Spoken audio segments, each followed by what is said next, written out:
Hola, Dios los bendiga a cada uno de ustedes. De parte de la Iglesia Vida Nueva, es un gusto nuevamente llegar a cada uno de ustedes en esta oportunidad con nuestro tercer capítulo, Pandemia y Cristianismo. En esta oportunidad, hablando acerca de cómo el pueblo de Dios, tanto en el Antiguo Testamento como en el Nuevo Testamento, enfrentó circunstancias similares a las que estamos viviendo y cuál fue su reacción y de qué manera esto nos puede enseñar en nuestra vida presente y crecer de manera especial. Primero, quiero abordar con ustedes el Antiguo Testamento y cómo Dios en el libro de Levítico nos enseña aspectos muy importantes, como cuáles, el que la Biblia es una adelantada a nuestra época, porque desde tiempos bíblicos, hace miles de años atrás, hablando específicamente del Antiguo Testamento, encontramos que Dios ya había establecido, por ejemplo, el concepto de cuarentena. Vamos a mirar algunos ejemplos. El primero de ellos es el de la mujer que daba luz. En el libro de Levítico encontramos cómo las mujeres que daban a luz debían permanecer en una especie de cuarentena.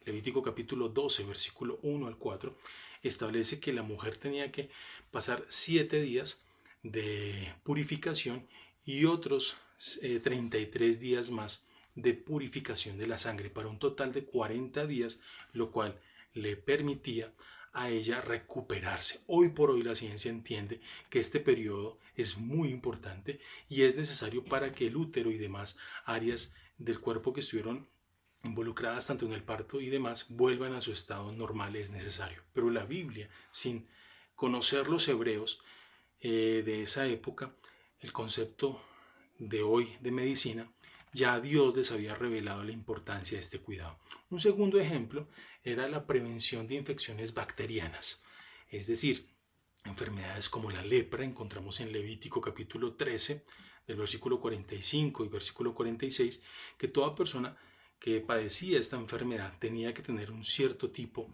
de cuidados y que tenía que estar aislada de la sociedad precisamente para evitar ese tipo de contagios.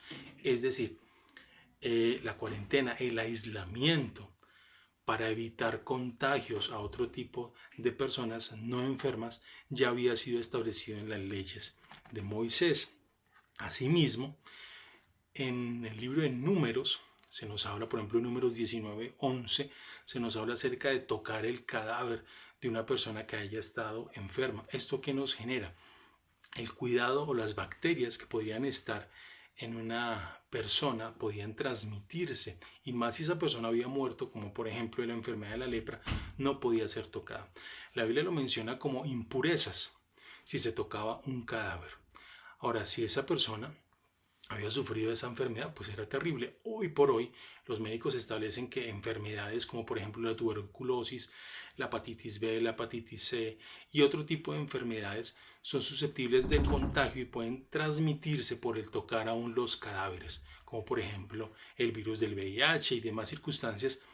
Requieren cierto tipo de cuidado, hasta de 6 días puede permanecer el virus en el cadáver. Y la Biblia mencionaba que no se podía tocar a un cadáver durante los siguientes 7 días. Entonces, si vemos el ejemplo de la Biblia, es la importancia de cuidarse y de aislarse de ciertos elementos que podían contagiar y transmitir enfermedades.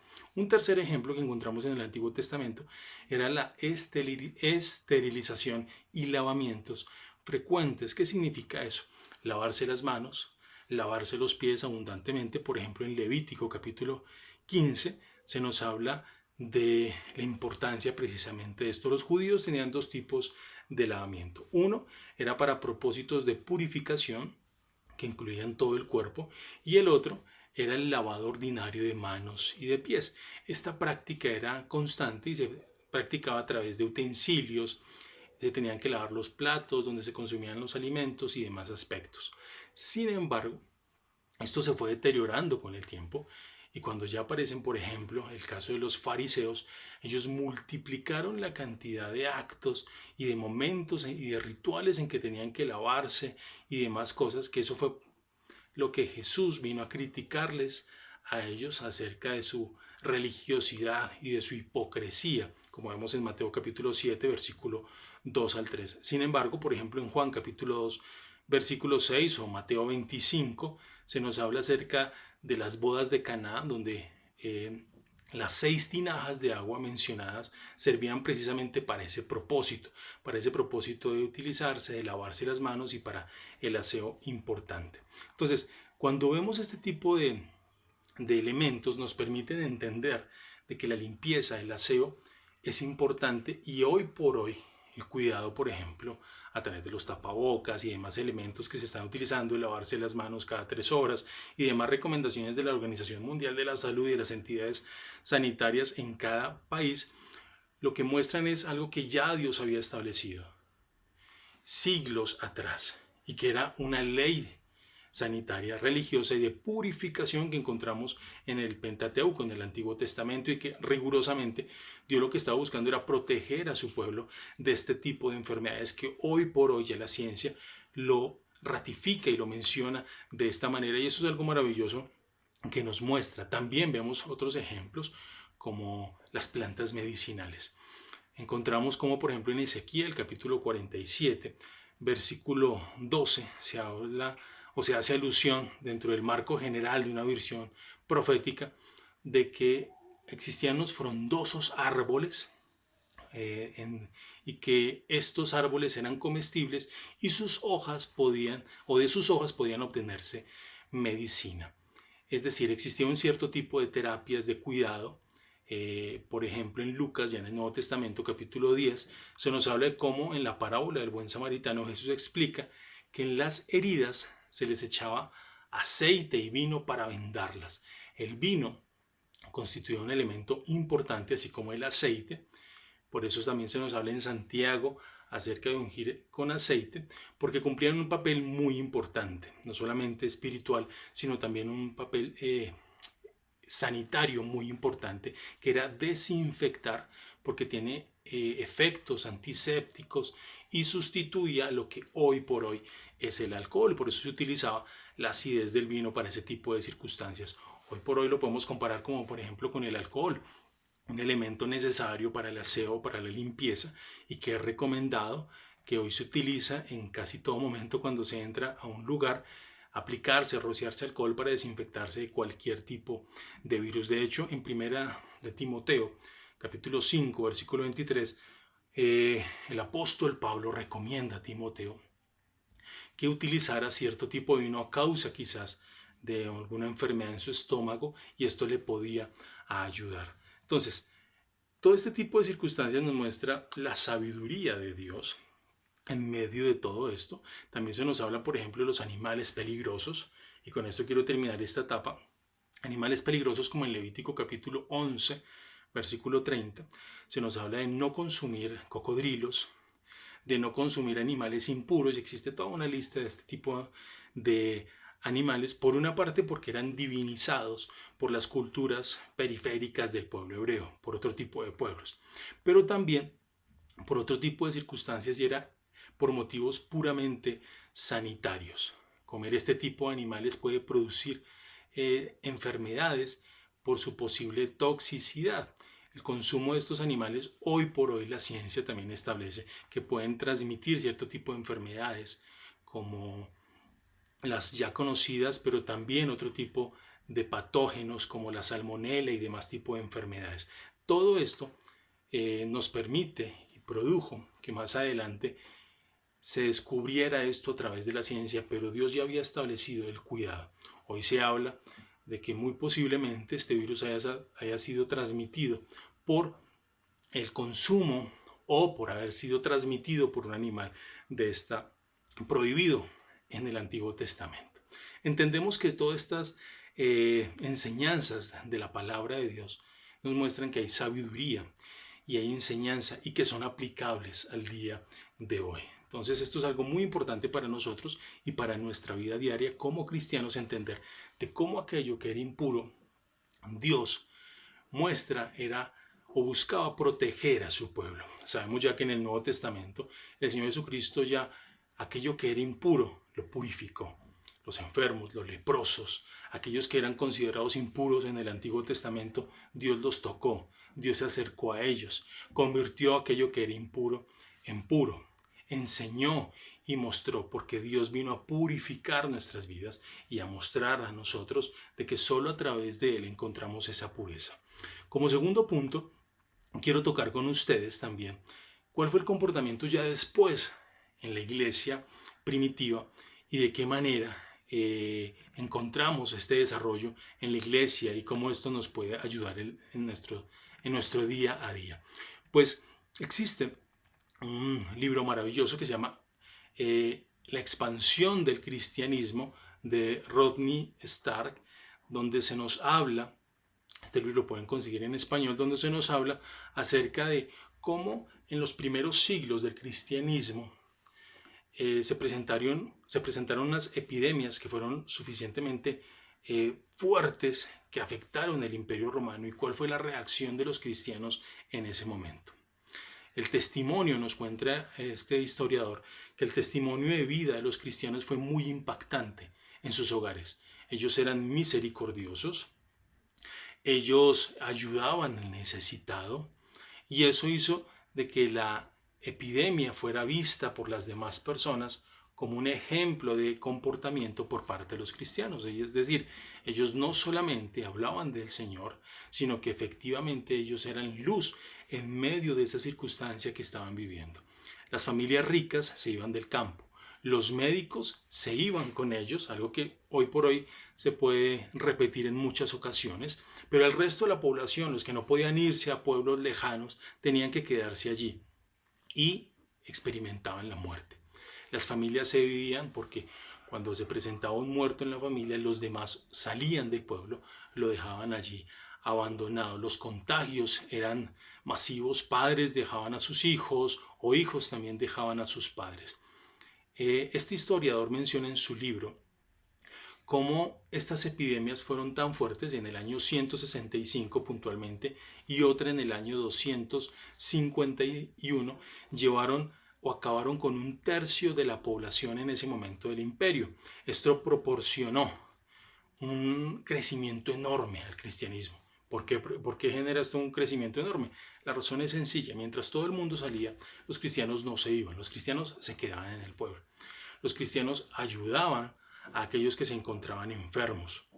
Aquellos que habían sido abandonados por sus familiares, ellos iban y los atendían.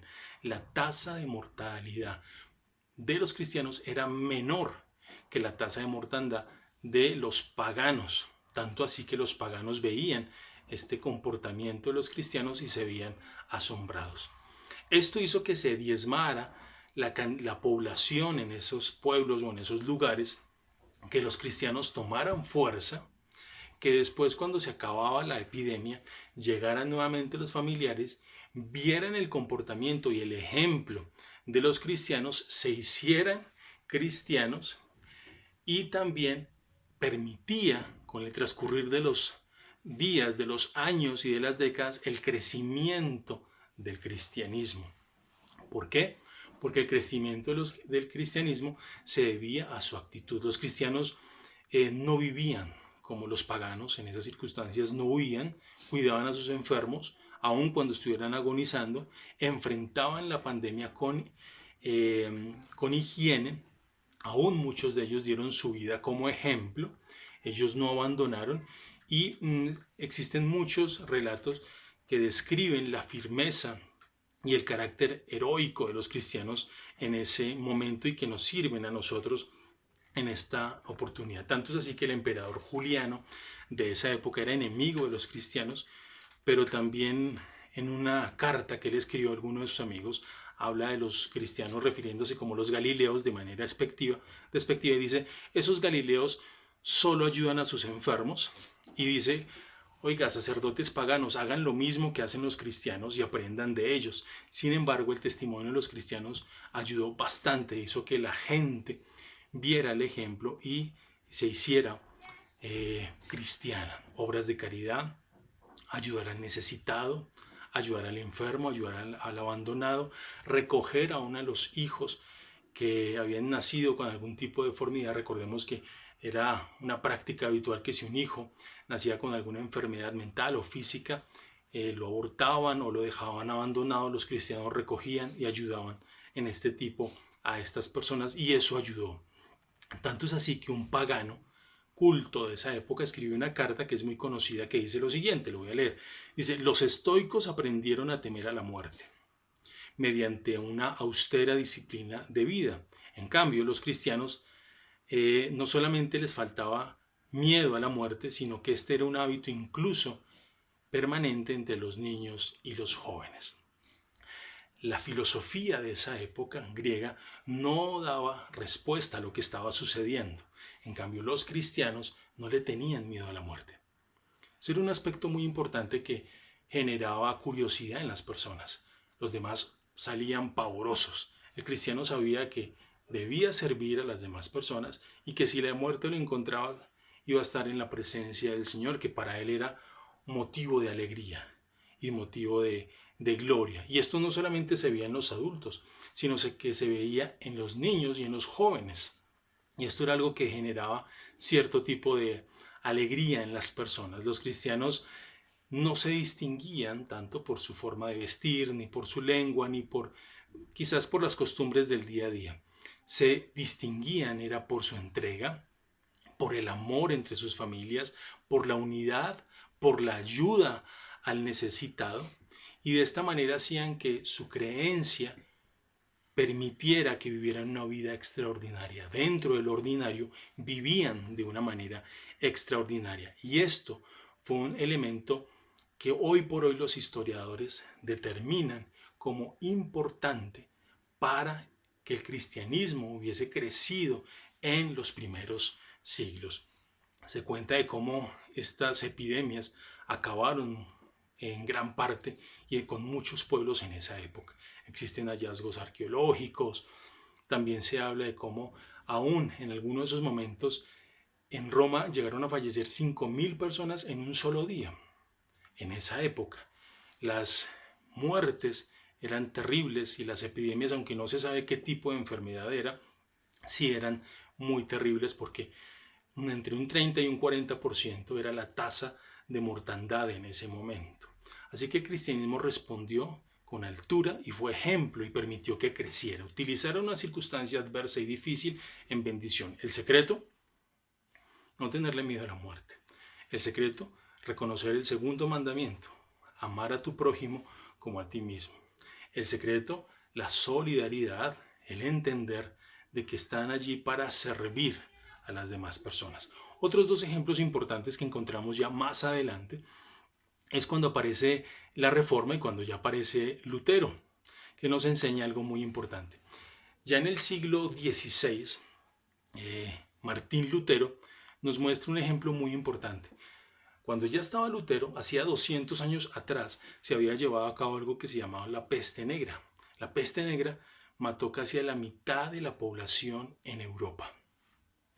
Cuando llegó Lutero hubo una especie de un rebrote, al parecer, de estas mismas circunstancias. Y él, Lutero, habló sobre la importancia de ayudar a las personas necesitadas, aún él temiendo su muerte, ayudó a muchas personas y enseñó que el cristianismo debe enfrentar con altura este tipo de circunstancias. Utilizo una palabra que cito y dice, deben mantenerse firmes ante el peligro de la muerte.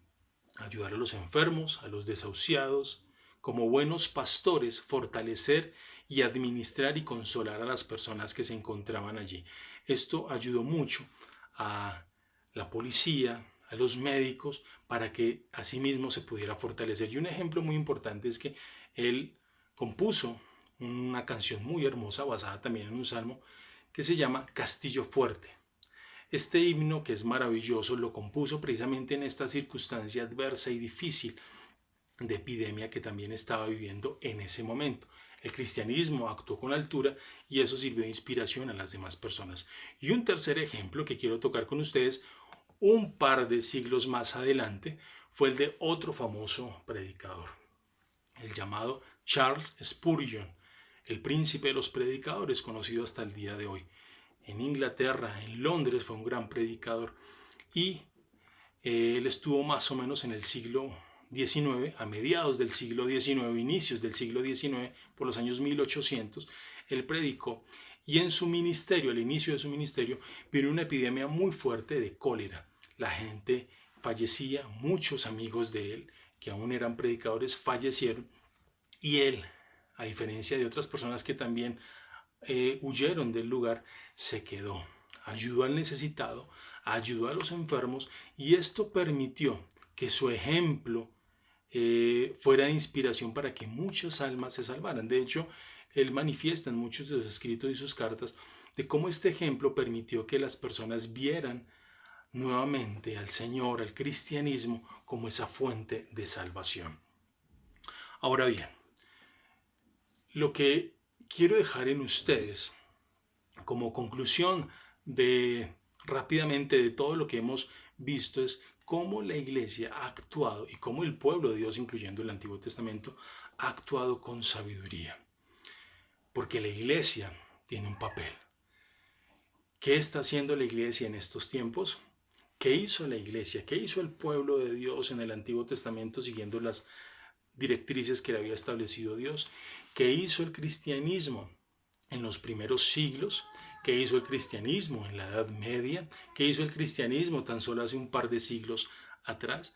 En epidemias, en momentos difíciles, ayudar al necesitado, dar palabras de consuelo, evangelizar, demostrar con su ejemplo la palabra de Dios. Y esto es un llamado que Dios nos hace a nosotros en esta oportunidad acerca de crecer, avanzar en nuestra vida diaria y poder entender que lo que Dios quiere de cada uno de nosotros es que podamos ser luz en medio de esta oscuridad. Estamos establecidos acá en el reino de Dios y como estamos en el reino de Dios debemos de establecer, demostrar, no solamente en palabras. No debemos de presentar temor. Algo que caracterizó en cualquier momento de la historia el pueblo cristiano era que no tenía temor, que estaba primero cumplir la voluntad de Dios y cumplir el segundo mandamiento de amar al prójimo. ¿Qué estamos haciendo nosotros como iglesia? Quizás algunos dirán, bueno, la iglesia es algo físico. Hoy entendemos, bueno, la Biblia no lo enseña, pero hoy nuevamente volvemos a recordar de que la iglesia no es un edificio. La iglesia son las personas que se reúnen en un edificio, en una infraestructura, en un templo, pero que la iglesia son las personas. Somos iglesia, somos sacerdotes. Esto no lo debe hacer solamente X persona, el líder de la iglesia o los pastores. Todos somos llamados a ser sacerdotes. Y como sacerdotes, donde estemos, debemos de ser de influencia en su trabajo, en su vida diaria, donde estemos, sin temor, sin miedo, dispuestos a ayudar, porque Dios nos ha llamado a través de esta circunstancia a hacer luz, a hacer sal, a establecer el reino de Dios aquí en la tierra. Él es nuestro rey, nosotros somos sus embajadores y debemos de servirle al Señor. Espero que esta enseñanza le haya permitido crecer a usted en su vida diaria y que podamos todos crecer y ahondar en el conocimiento del Señor. Si usted quiere profundizar un poco más de esto, voy a dejar en la descripción del video alguna bibliografía para que usted pueda estudiar, profundizar y que también fue la base para poder hacer estos 3 videos. Si quiere entenderlos, lo invito, y si no los ha visto, a que vea cada uno de estos 3 videos que hemos hecho sobre este especial básico, introductorio y general acerca de la pandemia y el cristianismo. Dios nos ha llamado a crecer, a fortalecernos y avanzar en el camino que Dios tiene para nosotros. El Señor les bendiga y hasta una próxima oportunidad.